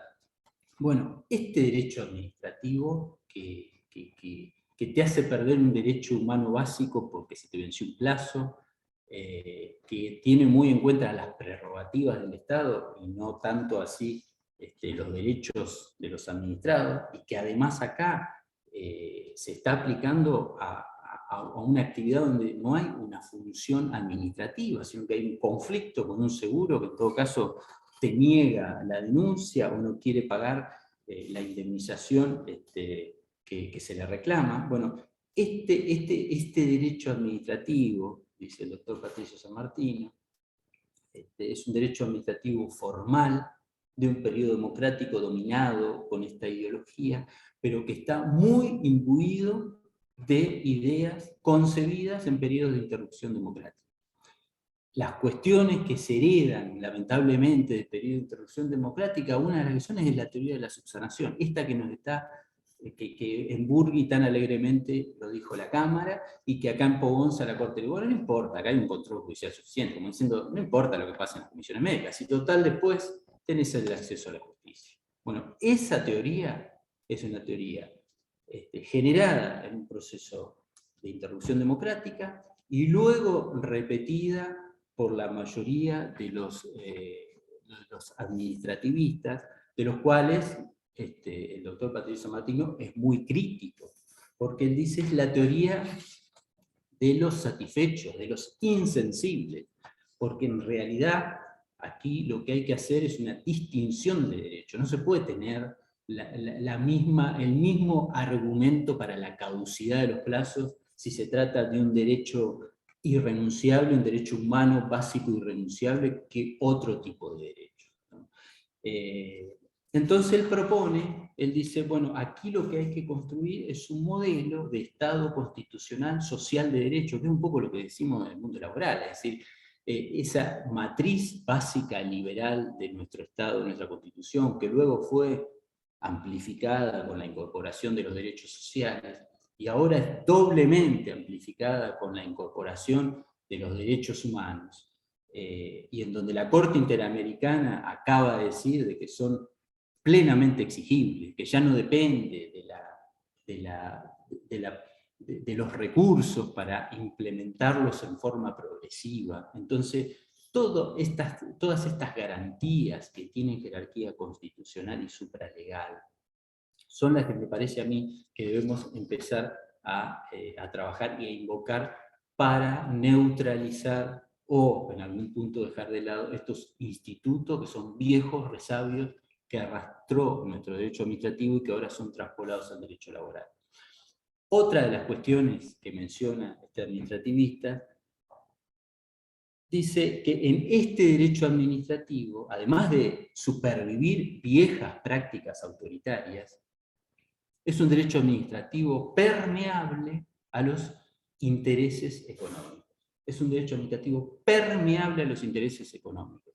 Y esto lo podemos ver, si vamos al plano de derecho administrativo, que el Estado declara el servicio público, el servicio de Internet, y a los 2 días sale una cautelar de la Cámara Nacional de Operaciones de Condición Administrativa. Es decir, este derecho administrativo fue permeable a los grandes grupos económicos, y me parece a mí que no es una excepción lo que está ocurriendo en el sistema de riesgo del trabajo. Con lo cual esta permeabilidad de que es un derecho que es propenso a defender sectores concentrados de la economía, no es un dato menor. Hoy los propios administrativistas se están planteando la crisis del derecho administrativo, porque hoy en el plano del derecho administrativo lo que campea es la autotutela que quieren los sectores concentrados de la economía. Ya los sectores concentrados de la economía ni siquiera quieren someter sus diferendos con el Estado al fuero contencioso administrativo. Hoy plantean someter estos diferendos a órganos arbitrales, extrajurisdiccionales, incluso en jurisdicción de fuera del Estado. Es decir, hoy está en crisis el derecho administrativo porque estos grandes sectores de la economía justamente perforan estas prerrogativas que tenía el Estado, y me parece que lo que ocurre aquí, y tenemos que poner sobre la mesa, es cómo puede ser, si este derecho administrativo, cuando tiene que enfrentarse contra los sectores concentrados de la economía, hace agua. Vaya un ejemplo, la ley de participación pública-privada que se dictó en nuestro país hace unos años. Por ejemplo, el Estado no puede rescindir un contrato de obra pública por una cuestión de interés común. Es una de las potestades que siempre tuvo el Estado. ¿Cómo puede ser que este derecho administrativo, cuando tiene que enfrentarse con los grandes grupos económicos, es dejado de lado, y cuando tiene que resolver cuestiones esenciales de derecho humano básico, como el sistema de riesgo del trabajo, sí se aplica a rajatabla para favorecer a las aseguradoras de riesgo del trabajo? ¿Cómo puede ser? Esto es lo que debemos poner hoy sobre el debate. Es decir, un derecho administrativo que nos aplican a nosotros, pero que cuando tiene que ser aplicado a los grandes grupos económicos es dejado de lado sistemáticamente. Con lo cual, y ya como para ir redondeando, me parece a mí que el debate siempre final en este tipo de temáticas es la efectividad de los derechos. Es decir, acá no es si es administrativo o judicial, acá el debate final me parece que pasa siempre es la efectividad de los derechos. Si yo mañana tengo un sistema administrativo en el sistema de riesgo de trabajo que aplica correctamente, reconoce las enfermedades que le denuncio y lo hace en un plazo razonable, pero seguramente no va a haber ningún cuestionamiento al sistema de riesgo de trabajo. Pero sabemos que este sistema, procedimiento administrativo, con la traspolación de institutos del derecho administrativo, ha sido con el único fin de deslegitimar el reclamo, controlar el reclamo. Ha sido como un efecto de control de daño, como se le llama en medicina. Control de daño, que son las acciones más urgentes que se hacen para parar la hemorragia, y después vemos cuál es la intervención que hacemos. Pero parar la hemorragia, que era el sistema de riesgo de trabajo para el fuero laboral, era esto: poner un filtro para que no siga acrecentándose la litigiosidad en nuestro país. Y en todo caso aquí lo que falta es exigir que en todo caso el Estado dé presupuestos mayores para que haya más jueces, para que haya más empleados judiciales, y no establecer un filtro de esta naturaleza donde la Corte lo acaba de avalar en este fallo Pogonza, que lamentablemente quedará, creo que va a ser así, en una de las páginas negras de nuestra historia de la Corte Suprema de Justicia de la Nación. Bueno, sé que estamos bastante pasado con el tiempo, pero bueno, me gustaría por ahí darle oportunidad a ustedes para que, si quieren, que desarrollemos alguna cuestión puntual y para no irnos tanto a lo macro, de cómo desarticular esto. A mí me parece que, y ya para ir cerrando, a mí me parece que el otro día leía una afirmación que hizo un director de cine, no vamos al arte que más entretenido, un director de cine colombiano que acaba de presentar una película que me encantó el título, dice: "El film justifica los medios", se llama. Bueno, y él decía: no se combaten las narrativas oficiales con sus mismos lenguajes, ¿no? Es decir, yo acá, yo acá lo que planteo es ir a criticar Pogonza con los argumentos de Fernández Arias, de Ángel Estrada solamente, me parece que es caer en la trampa. Ángel Estrada es un argumento formalista del derecho administrativo, organismo creado por ley, que sea razonable, que sea imparcial. Son conceptos que son llenados como se quiere. Es decir, ir con esos argumentos solamente a cuestionar Pogonza, me parece que vamos a perder. Y seguir reflotando solamente Castillo, Benialbo, Marchetti, de Nación, para cuestionar el sistema de comisiones médicas, me parece que vamos a recibir automáticamente la respuesta: ah, pero eso fue corregido por la 27348. Entonces me parece que ahí debemos afinar un poco la crítica, tomar algunos institutos concretos para hacer el planteo, los plazos breves de caducidad, el efecto de los recursos. Todo esto que estuvimos viendo, como para ver en qué instituto puntual se puede ingresar este debate y tomar, por ejemplo, otras leyes que tenemos vigentes. Por ejemplo, en la ley de medidas cautelares contra el Estado, por ejemplo, se hace una diferenciación sobre la condición social de la persona que reclama, sobre la cuestión de si hay una cuestión de salud en juego, si hay una cuestión de derecho humano básico. Hay una resolución distinta a la medida cautelar. Bueno, yo digo, tomar argumentos de otros institutos para decir: acá no me podés aplicar los institutos clásicos de la 19.549 cuando se está discutiendo un derecho humano básico como es la salud de los y las trabajadoras. Bueno, eso quería, como para cerrar mi exposición y darle espacio también a ustedes. Bueno, Gastón, extraordinaria tu disertación. Pasó algo muy particular, que es que en el medio de tu debate, de tu charla, empezaron a llegar muchos mensajes, digamos, de muchas críticas que se van observando y se van denunciando a través de los planteos que vos realizás. Y ahí me voy a tomar el atrevimiento de por ahí, digamos, no trasladar las críticas, porque en definitiva, como veníamos hablando quizás antes de que habilitáramos al público, es más que nada, digamos, buscar soluciones, más que en este sentido. Y de hecho ya hiciste referencia, pero por ejemplo, este problema que vemos constantemente, como es el archivo indiscriminado de expedientes por inconsistencia en la documental. Digamos, yo no sé si vos coincidís en este caso, pero a mí me llama poderosamente la atención que para determinar el colapso operativo se citen en los considerando la norma dictámenes de la Procuración del Tesoro de la Nación, pero ahora bien, la propia administración no contempla, que es doctrina de la Procuración del Tesoro, que el principio liminar del procedimiento administrativo es el de la verdad jurídica objetiva, según el cual el procedimiento debe desenvolverse en la búsqueda de la verdad material. O sea, ¿cómo es compatible que me procedan el archivo de un expediente por inconsistencias en lugar de, en todo caso, buscar subsanar las inconsistencias? Son esos problemas que vemos todo el tiempo, y otro gran tema que vos tocaste, que también me escribieron mucho por privado, es el tema de la denuncia.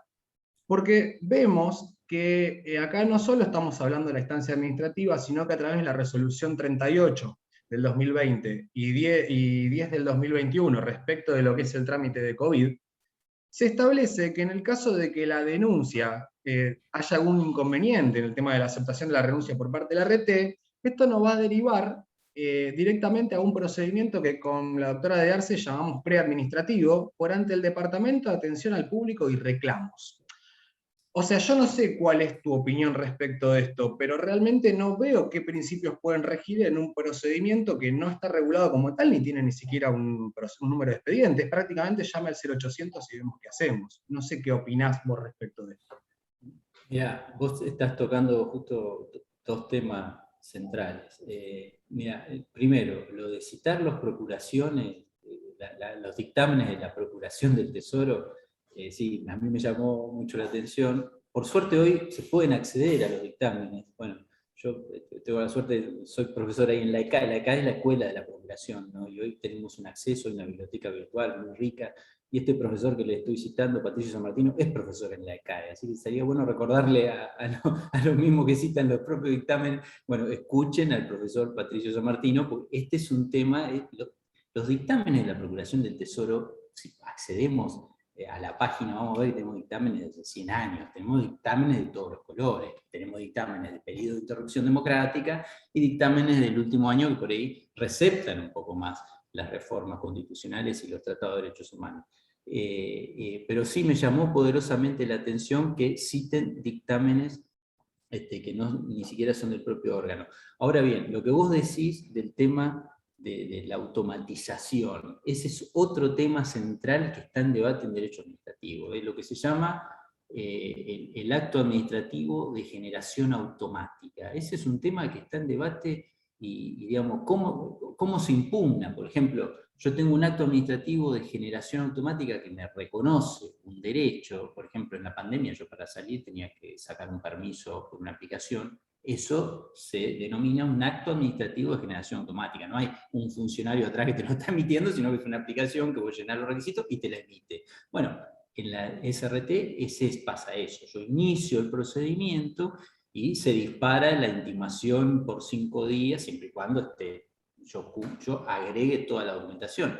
Pero la pregunta es, ¿cuándo se analiza si yo agregué debidamente esa documentación, por ejemplo? ¿O cómo se resuelve cuando la RT no cumplió en ingresar la denuncia del siniestro al sistema? Porque voy a llegar a la etapa en que la denuncia, el accidente no está ingresado y a mí me impide continuar. Entonces, ese procedimiento que vos decís de hacer la consulta, yo lo hice en su momento cuando recién comenzaba la pandemia y funcionaba, porque me llamó a las 2 horas, me llamó una funcionaria de la SRT diciéndome qué es lo que pasa, esto. Después dejó de funcionar, porque esto es así. Al principio no lo usaba nadie, cuando lo empezamos a usar todo, ahora se dispara una respuesta automática, un instructivo genérico, que vos mismo te das cuenta que es algo que se dispara automáticamente por el sistema. Entonces, ese es el gran problema, me parece a mí, que tenemos hoy y que tenemos que mostrarle a estos jueces como lo de la Corte, que dicen que es un procedimiento tan rápido y tan expeditivo. Bueno, para ingresar a ese procedimiento tenemos todos estos filtros. Por ejemplo, yo ahora, esta semana me pasó, yo había iniciado un procedimiento por un rechazo de una enfermedad profesional, eso que todos sabemos. La trabajadora, en este caso una trabajadora docente que tenía linfonía, hace la denuncia a la RT, y la RT dice, el autoseguro de la provincia, dice, bueno, yo le pedí toda la documentación a la empleadora para ver los agentes de riesgo en lo que estás expuesto, y no me cumplió con nada, con lo cual yo te rechazo la denuncia. Es decir, es buenísima, porque el empleador no cumple, entonces la RT rechaza. Ingreso el trámite y después de 6 meses me dice la comisión médica, sí, tenés razón, esto es una enfermedad profesional. Bueno, perfecto, yo contento, la llamo a la trabajadora, y ahora te va a llegar la citación para recibir las prestaciones, no hay problema. Insisto, es una trabajadora que quiere prestaciones médicas porque quiere seguir trabajando. Para esto que dice que lo único que hacemos es solo reclamar indemnizaciones, no, es una trabajadora que quiere prestaciones médicas porque la obra social no se lo da, porque la obra social dice, esto es laboral, te lo voy a dar yo, pedíselo a la RT. Bueno, ¿qué hace? Va a la RT y la RT le da el alta el mismo día, sin revisarla. Es decir, las RT encontraron ese vericueto que yo ahora te doy el alta. Como yo te lo rechacé y la comisión me dijo que no, ahora te doy el alta. Entonces yo digo, bueno, voy a hacer una divergencia en el alta. Claro, cuando quiero ingresar el trámite de divergencia en el alta, el sistema no me lo deja porque todavía ni siquiera se emitió el acto de homologación final de ese dictamen y está todavía el expediente anterior vigente en el sistema, no me lo deja ingresar. Entonces, esas son las cosas que los jueces que nunca transitaron por una comisión médica nunca lo van a entender. Es decir, entonces, ¿cómo se resuelve esa situación? Esta situación que es recurrente y problemática la vamos a tener y es lo que en todo caso debemos manifestar cuando nos dicen de que en este procedimiento se cumplen las garantías del debido proceso. Es decir, a un procedimiento donde ya no se cumplían las garantías del debido proceso, ahora se le suma la cuestión de la tecnología y estos problemas que se generan en forma automática y que no tenemos un ámbito donde expresar nuestro reclamo. No hay una mesa de entrada como había antes, donde me ponían un escrito receptor, bueno, si saco turno en la comisión médica, por ahí sí, pero bueno, te lo tienen que dar al turno, y para cuándo te lo dan.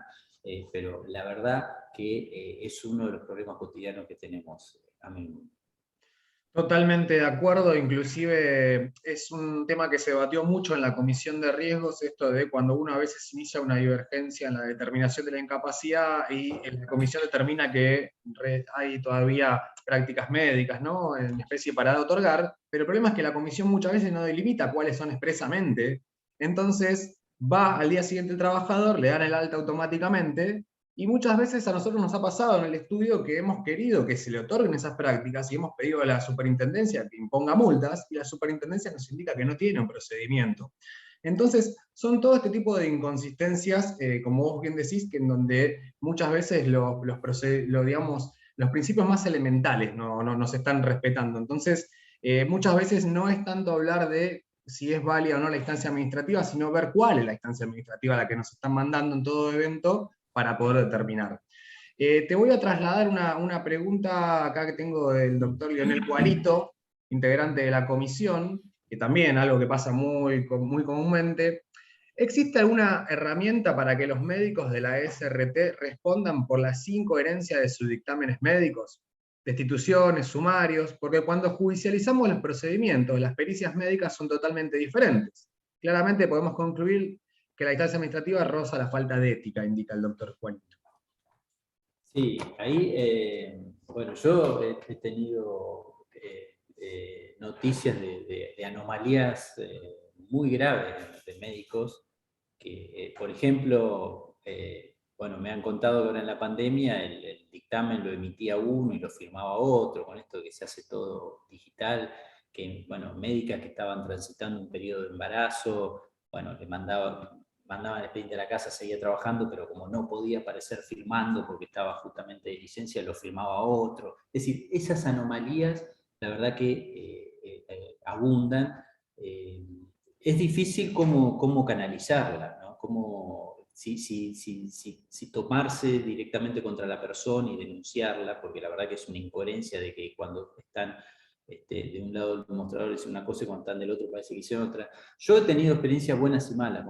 Hay médicos que he conocido en la comisión médica que no son los más, pero que son ejemplares. Yo siempre cito al doctor Jorge Cohen, no sé si alguno tiene la suerte de conocerlo, ahora ya está retirado, pero trabajó muchos años en la comisión médica. Y de hecho, el doctor Jorge Cohen fue uno de los que, cuando estaba el debate de la reforma del año 2016, de la ley de riesgo, él, valiéndose de que había trabajado muchos años allí, tenía un dato que era muy valioso, de que él nos mostró, lo publicó en un trabajo, de que en realidad la litigiosidad había aumentado mucho menos que la cantidad de rechazo de la denuncia que llegaban al sistema.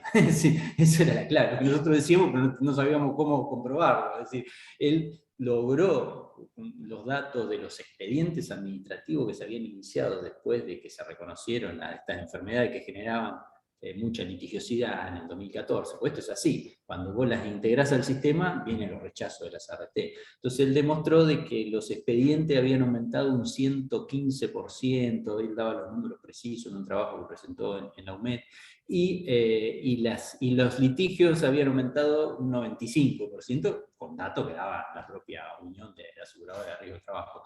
Con lo cual, en realidad demostraba que los litigios eran menos que los rechazos que hacían las propias ART.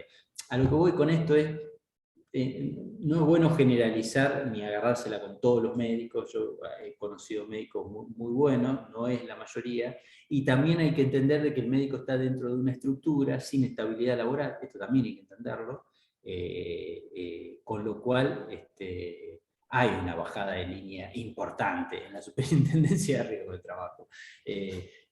No sé si la solución es denunciar al médico personalmente, no sé, me parece que eso por ahí no va a traer una solución inmediata, pero sí hacemos este trabajo que también hacen ustedes de su grupo, de poner en evidencia cuando ocurren estas cosas, porque está bueno ponerlo y decirlo, es una forma de controlar, de que estas anomalías no sigan sucediendo.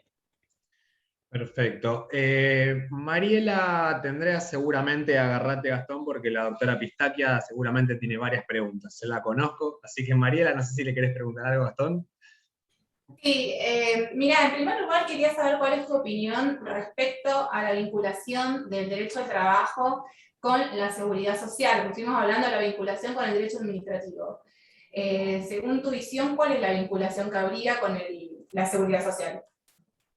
Sí, es un tema interesantísimo, me encanta hablar de ese tema. Vamos a hablar, voy a tratar de resumirlo. Yo creo que el derecho, el sistema de riesgo de trabajo debería estar inmerso en un sistema de seguridad social. Un sistema de seguridad social bien entendido, no un sistema de riesgo de trabajo. Yo creo que como está regulado en nuestro país, no es un sistema de seguridad social porque no garantiza la efectividad de las prestaciones. Un sistema de seguridad social debe garantizar las prestaciones. Aquí, por todo lo que hablamos, no se garantiza y además no es el propio Estado el que las da. Acá entran en debate los modelos de sistema de seguridad social que hay en el mundo. Bueno, sabemos, está el modelo bismarckiano, que es contributivo, y el modelo de seguridad social de Beveridge, de mediados del siglo XX, donde el Estado contribuye a través de las vías presupuestarias a cubrir estas prestaciones. A mí me parece que reconocer al sistema de riesgo de trabajo dentro de la seguridad social incluso nos allana debates sobre, por ejemplo, la opción con renuncia.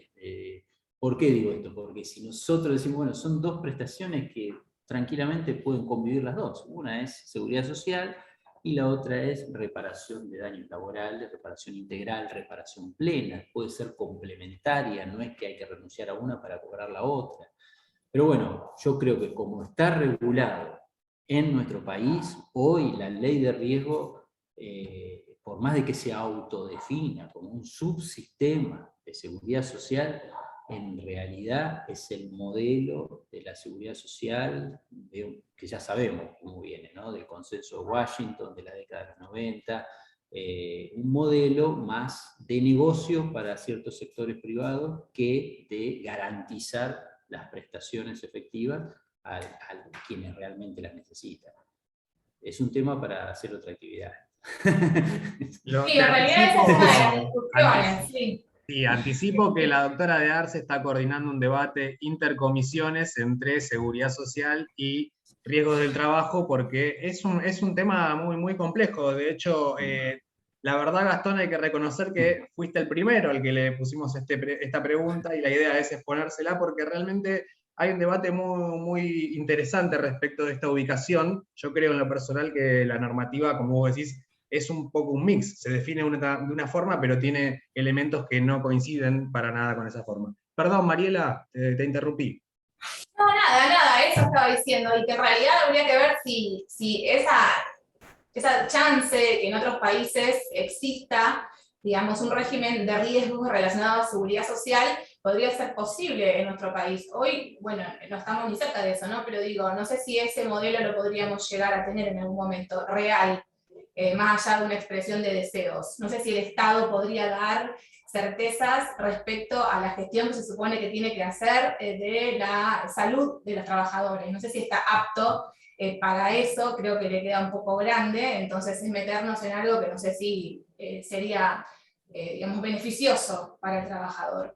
Pero es una discusión que vamos a empezar ahora, y vamos a ver, bueno, las opiniones de las distintas personas, porque de verdad nos interesa, ya que también nos complica a veces esa concepción de que tiene una relación directa con la seguridad social, ya que, bueno, del todo no lo es, pero sí está dentro de, bueno, un poco complejo. Eso era mi consulta, Facu. Perfecto, sí, yo sí, siempre también, Gastón, tengo una chicana por ahí para los que indican seguridad social, que más que nada viene también de una postura que tiene el doctor Fernando García Pouso. Yo digo, si es seguridad social es irrenunciable y por ende no podría haber homologación de ningún acuerdo que rescinda aunque sea un 1% de la tasa de interés, que hoy por hoy es legal. Entonces, ojo, porque a veces repetimos algo, pero después en los hechos actuamos de forma distinta. No sé si vas a decir algo, tal cual. No, y lo que decía la doctora Pistache tiene razón, después hay que ver cómo funciona, cuál es la capacidad financiera del Estado en nuestro país de mantener este sistema. Realmente uno cuando plantea este escenario de que sea integrante de la seguridad social es porque tiene ese modelo de seguridad social acuñado a mediados del siglo XX, modelo inglés, porque pareciera cuando habla de que lo da el Estado parece que está hablando de comunismo, Cuba, no, modelo inglés que hoy existe en la salud, por ejemplo, en Inglaterra, el modelo Beveridge, pero ahí hay un problema que nosotros tenemos de origen, de que nuestro modelo, nosotros pudiendo haber elegido a principios del siglo el modelo bismarckiano, elegimos el modelo francés de la responsabilidad objetiva por el riesgo profesional. Entonces ahí viene el debate y a veces te lo plantean muy bien, decir, bueno, ¿esto qué implica? Socializar los riesgos del empleador y que se haga cargo del Estado. Bueno, ahí forma parte de la discusión cómo instrumentarlo. Yo te quiero decir algo también al respecto de eso. Fíjate los problemas que hay con la provincia de Buenos Aires cuando es autoasegurada. Imagínate si eso fuese a nivel país, digo, ¿no? Los únicos casos, de lo que yo tengo conocimiento, de los casos de COVID que no se pueden cobrar, son justamente los de los fallecidos autoasegurados. No se cobran. La provincia no los paga. Tienen que ir a juicio. Entonces, imagínate que si tuviésemos eso a nivel país, sería un caos. Entonces, las empresas privadas, la verdad es que, bueno, con algunas otras cuestiones que obviamente no estoy de acuerdo con respecto a lo que hacen algunas ARTs, pero bueno, al menos tienen la intención y están pagando, por ejemplo, estos casos de COVID, de fallecimientos. El autoaseguro no los paga. Hay que hacer un juicio. Entonces, no creo que justamente eso sea algo viable en nuestro país para llevarlo a un modelo nacional o que de verdad querramos todos de que el Estado se haga cargo de los riesgos, porque realmente no creo que pueda. No, sí, en eso tenés toda la razón. Bueno, las experiencias que tenemos en nuestro país siempre conspiran contra este tipo de modelos. Y sí, tenés razón. Y además no se hacen cargo el autoseguro cuando ni siquiera la plata la tienen que poner ellos, o la tienen que poner el fondo fiduciario. Y un tema que no se comenta, y lo digo, estamos en secreto, no hay mucha gente, un tema que no se comenta es que el fondo fiduciario está totalmente financiado y la Superintendencia de Río de Trabajo no lo quiere decir. Este es otro tema, es decir, por no hacerle pagar a las ART los costos del COVID y hacerlo a través de un fondo que cuando comenzó la pandemia tenía dinero, hoy tiene un déficit. El otro día vi algunos números de 36.000 millones, bueno, no quiero dar números que no tengo acá exacto, pero tiene un déficit importante, no sé quién lo va a pagar, quién va a pagar los trámites de COVID. Bueno, yo tengo una respuesta, Gastón, ¿quién lo va a pagar? Los empleadores pasaron de 3 pesos a 30 pesos y es actualizable ahora por RIPTE. Entonces, esas son cuestiones que no se dan publicidad. Digamos, se lo paga el fondo de garantía, pero ese fondo de garantía va a contramano del aumento constante del aporte de los empleadores. Entonces, en definitiva, lo que viene a subsanar y a sacar al empleador de por medio termina generándole un costo más. Clarisa, no sé qué te veo ahí, no sé si querés agregar algo, sumarte al debate. Hola, sí, obvio, a mí siempre me gusta sumarme al debate. No, primero que nada le quiero agradecer al doctor Gastón Valente por todo el tiempo que nos ha dedicado. Me encantan siempre sus disertaciones, cada vez que tengo oportunidad lo escucho y soy muy coincido, creo que prácticamente en todo lo que dice el doctor, ya se lo he dicho a él cuando lo invité que me ha inspirado en un montón de cuestiones. Y también le pido disculpas porque tuve que apagar la cámara por temas familiares unos minutos, pero seguí escuchando. Lo que quería, además, aportar en relación al tema del debate sobre si es un sistema especial de trabajo o seguridad social, que desde ya está invitado el doctor Valente a participar. Cuando tengamos fecha le vamos a avisar. Y que ojo también, que lo comentábamos por nuestro chat de comisión el otro día, ojo con las cosas que deseamos, que si se hacen realidad y nos mandan al fuero de la seguridad social, qué problema vamos a tener ahí, ¿no? Ojo con eso, porque nos quejamos de la justicia del trabajo y ahí creo que están como bastante peor todavía. Cuando arrancó la charla y el doctor explicaba el paralelismo con los entes autárquicos, el fallo Litoral Gas, el ENRE, el Enargas, etcétera, y la estabilidad de los funcionarios, yo también recordaba que vivimos en un país con tanto desmadre que cuando asume el gobierno actual, no importa los nombres, ¿no? Nuestro país es un desmadre independientemente de los nombres y de los partidos. Los presidentes de los directorios y todos los directorios de los entes autárquicos que son nombrados por ley del Congreso y tienen esta estabilidad de 5 años, fueron removidos por decreto, creo que fue 229 o algo así. Entonces, digamos, no tenemos certidumbre de nada, de qué estamos hablando. Con organismos autárquicos, con facultades o descentralizados, con facultades jurisdiccionales.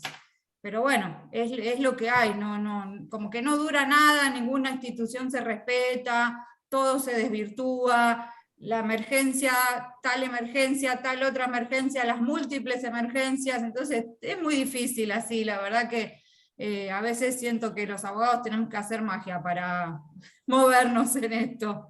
Bueno, gracias por el tiempo. Bueno, Gastón, vamos.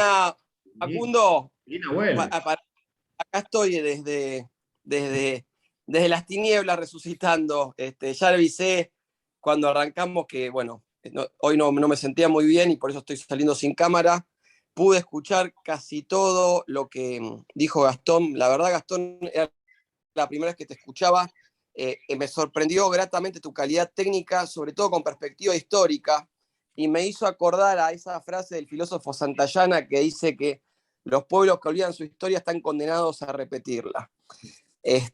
A eso le sumo, Clary, una frase que me dijo mi profesor de Derecho Administrativo, el doctor Fralicciardi, en la UBA, que decía que en la Argentina hace 80 años que vivimos en emergencia. Y en base a esas fundamentaciones que se cometen atropellos constantes al Estado de Derecho y a nuestra Constitución Nacional. Hablando de perspectiva histórica, lo último que quería comentar es que salió un fallo del doctor Alejandro Segura, subrogante hoy en el Juzgado del Trabajo número 2, donde declara la inconstitucionalidad del Tribunal Superior de Justicia como alzada del fuero del trabajo, pero además en esa declaración hace dos cosas. Una, y por eso se lo nombro específicamente a Gastón, hace todo un raconto histórico de los orígenes del fuero, que siempre fue un fuero muy denostado, el nuestro.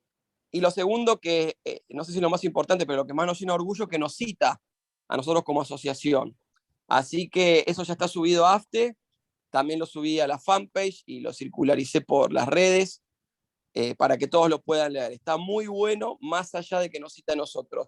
Gastón, como dijo Clarisa, te reitero mis alabanzas o mi reconocimiento por tu calidad técnica jurídica con perspectiva histórica, y te esperamos y te invitamos directamente a cualquier otro evento que armemos en en el marco de esta asociación, de la Comisión de Riesgo y en general, porque me parece que es una persona que puede hablar mucho más allá de riesgo del trabajo. Así que te mando un abrazo y te agradezco en nombre de toda la Asociación de Abogados del Fuero. Muchas gracias, Nahuel, muchas gracias. La verdad que muy, muy agradecido de la invitación de ustedes a hablar de estos temas. Y lo que mencionabas recién de la perspectiva histórica que nunca debemos perder. Por eso a mí quería traer viejos fallos. No quiero hacer mucha historia de los fallos de la Corte, pero cuando la Corte misma es la que te cita estos fallos para argumentar ahora una decisión para despojar a los trabajadores y las trabajadoras de una herramienta como es el fuero laboral, cuando en aquellos años, en realidad, como vos bien dijiste, Nahuel, había una denostación al fuero. Yo el otro día lo escuchaba a Diego Tosca en una exposición en la UBA que decía, cuando se creó el fuero, los escritos nos encabezaban diciendo señor juez, decía señor funcionario, ponían algunos diciendo, no, esto no es un fuero de justicia, no es imparcial, acá dependen todos del partido de gobierno, de la Secretaría de Trabajo y Previsión. Hubo una denostación de origen en el fuero laboral, ¿no? Y ahora me parece que es un poco revivir eso, pero lo que sobre todo no deja de darme mucha bronca es que en este tipo de resoluciones se citan casos, se citan fallos, tanto, pero nunca sabemos realmente de qué estamos hablando. Por ejemplo, nadie sabe qué le pasó a Pogonza realmente, es decir, qué accidente tuvo, y lo único que le dijeron a Pogonza, no tiene habilitada la vida 4 años después, y ahora Pogonza no sé si habrá ido a las comisiones médicas, no sé qué habrá sido la suerte de Pogonza. Digo, estos son jueces totalmente insensibles, que solamente citan fallos de hace 60 años que justamente fueron utilizados para despojar a los y las trabajadoras de su ámbito natural, que es la justicia del trabajo. Bueno, muchas gracias. Te tiro 2 datos más, sí, Gastón, que seguro te van a interesar a vos y a la audiencia, y lo veo al querido doctor Chun también, que es muy sólido cuando expone, lo escucho en la sala del siempre. Uno, cuando entrevistamos al profesor Hugo Leguizamón, que fue uno de los fundadores de la Unión de Empleados de Justicia y del Fuero del Trabajo, él así se califica, él ha contado para nosotros y también en el acto de los 75 años de la Cámara, que la Corte se negó a tomarle juramento a los jueces del trabajo. Se la tuvo que tomar Perón, en donde era la actual Intendencia de la Ciudad de Buenos Aires. Bien, y lo segundo es que en una charla off the record con un Supremo, le reclamé lo que pasaba con el fallo Bonet, donde él decía, no se pueden poner 2 tasas. Le digo, pero ahí el único que dijo algo coherente fue Rosati, porque dijo, acá el monto que se da, que tampoco era tanto, yo hice la cuenta, era un 30%, se da porque tuvo 15 años de juicio. 15 años de juicio, una familia que está esperando cobrar por el padre de familia que se murió. Entonces, le digo, deberían poner las cuentas en los fallos. No se puede eso. Bueno, entonces se transforman en dogmáticos. Entonces son dogmáticos. Cuando les conviene son dogmáticos. Tal cual. Sí, y lo que vos bien recordás, esa Corte que se negó a tomarle juramento a los primeros jueces de la Cámara Laboral, fue la misma Corte que creó la doctrina de facto justificando el golpe de Estado en nuestro país. Es decir, ellos se negaban a tomarle juramento a jueces por decir que no eran competencia de ellos. En todo caso, lo mismo que está pasando ahora, la justicia nacional no es nacional, es de la ciudad. Es decir, que le tomen juramento los jueces de la Cámara, decía la Corte. Bueno, por suerte esos jueces después fueron removidos por juicio político. Entonces, en algún punto también tenemos que cuestionar a este tipo de jueces que votan 3 y 2 no votan, no sabemos por qué, de cuál esa mayoría de 3 votos, ya una ya no está más en la Corte. ¿Sí? Estas cuestiones son las que no podemos perder de vista con estos jueces insensibles que te citan un fallo de 1960 y que le hacen decir a la Corte Interamericana de Derechos Humanos algo que no dijo en el caso Baena, por ejemplo. Me parece una barbaridad jurídica. Pero bueno, muchas gracias a todos por la invitación y esta paciencia de tanto tiempo de escucharme.